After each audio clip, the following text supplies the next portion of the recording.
अगर आपके पोर्टफोलियो में वेदांता लिमिटेड के शेयर हैं तो ये खबर आपके लिए बेहद महत्वपूर्ण है। मेटल और माइनिंग सेक्टर की दिग्गज कंपनी वेदांता ने अपने रियल एस्टेट बिजनेस को भी अलग करने का फैसला किया है। यानी आने वाले समय में वेदांता का रियल एस्टेट कारोबार एक अलग लिस्टेड कंपनी के रूप में नजर आएगा। आइए आसान भाषा में समझते हैं कि आखिर ये फैसला क्या है, निवेशकों को इसका क्या फायदा होगा और आपके शेयरों पर इसका क्या असर पड़ सकता है। सबसे पहले बात करते हैं कंपनी ने क्या ऐलान किया है।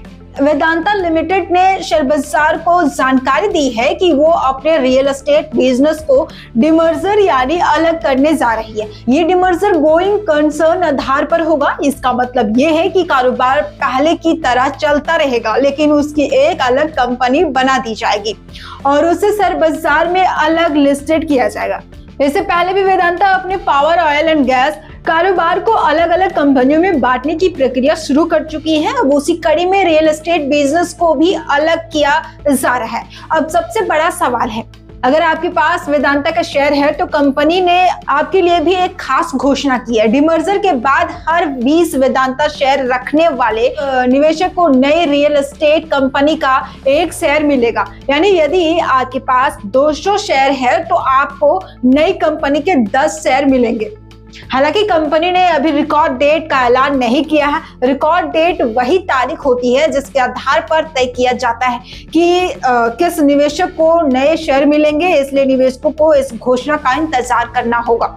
अब जानते हैं वेदांता का ये कारोबार सिर्फ जमीन खरीदने और बेचने तक सीमित नहीं है। ये यूनिट रिहायशी project, commercial building, retail space, industrial park, hospitality project, township development, leasing, industrial estate और स्पेशल इकोनॉमिक जोन यानी SEZ जैसे बड़े प्रोजेक्ट पर काम कर सकती है। यानी भविष्य में अगर कंपनी इस बिजनेस पर फोकस बढ़ाती है तो इसके विस्तार की काफी संभावनाएं मौजूद है।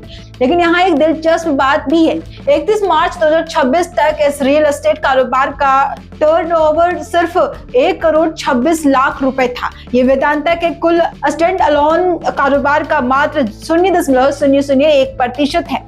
यानी फिलहाल ये बिजनेस कंपनी के लिए बहुत छोटा है, लेकिन भविष्य में इसे बड़े स्तर पर विकसित करने की योजना दिखाई दे रही है। अब वेदांता का कहना है कि अलग कंपनी बनाने के बाद रियल एस्टेट बिजनेस पूरी तरह अपने सेक्टर पर फोकस कर पाएगा। उससे फैसले लेने में ज्यादा स्वतंत्रता मिलेगी। नई कंपनी अपनी जरूरत के हिसाब से नए निवेश जोड़ सकेगी, रणनीतिक साझेदारी ला सकेगी और जरूरत पड़ने पर अलग से फंडिंग भी जुटा सकेगी। इससे कारोबार के विस्तार में तेजी आने की उम्मीद है। यही वजह है कि आजकल बड़ी कंपनियां अपने अलग अलग कारोबार को अलग अलग कंपनियों में बांटने की रणनीति अपना रही है ताकि हर बिजनेस अपनी पूरी क्षमता के साथ आगे बढ़ सके।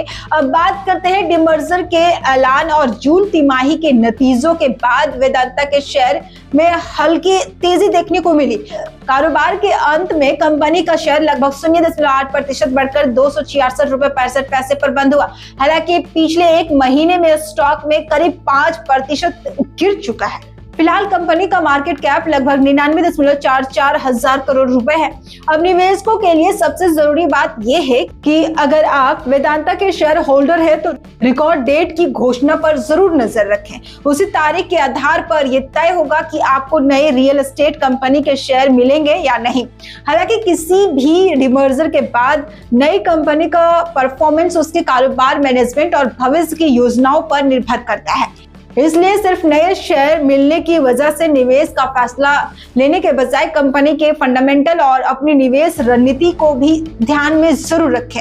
फिलहाल वेदांता का ये कदम कंपनी के कारोबार को और व्यवस्थित बनाने की दिशा में एक महत्वपूर्ण पहल माना जा रहा है। आने वाले समय में ये देखना दिलचस्प होगा कि नई रियल एस्टेट कंपनी निवेशकों के लिए मूल्य तैयार कर पाती है। अगर ये जानकारी आपको अच्छी लगी हो तो शेयर करिए अपने परिवार में जो वेदांता के शेयर होल्डर हैं।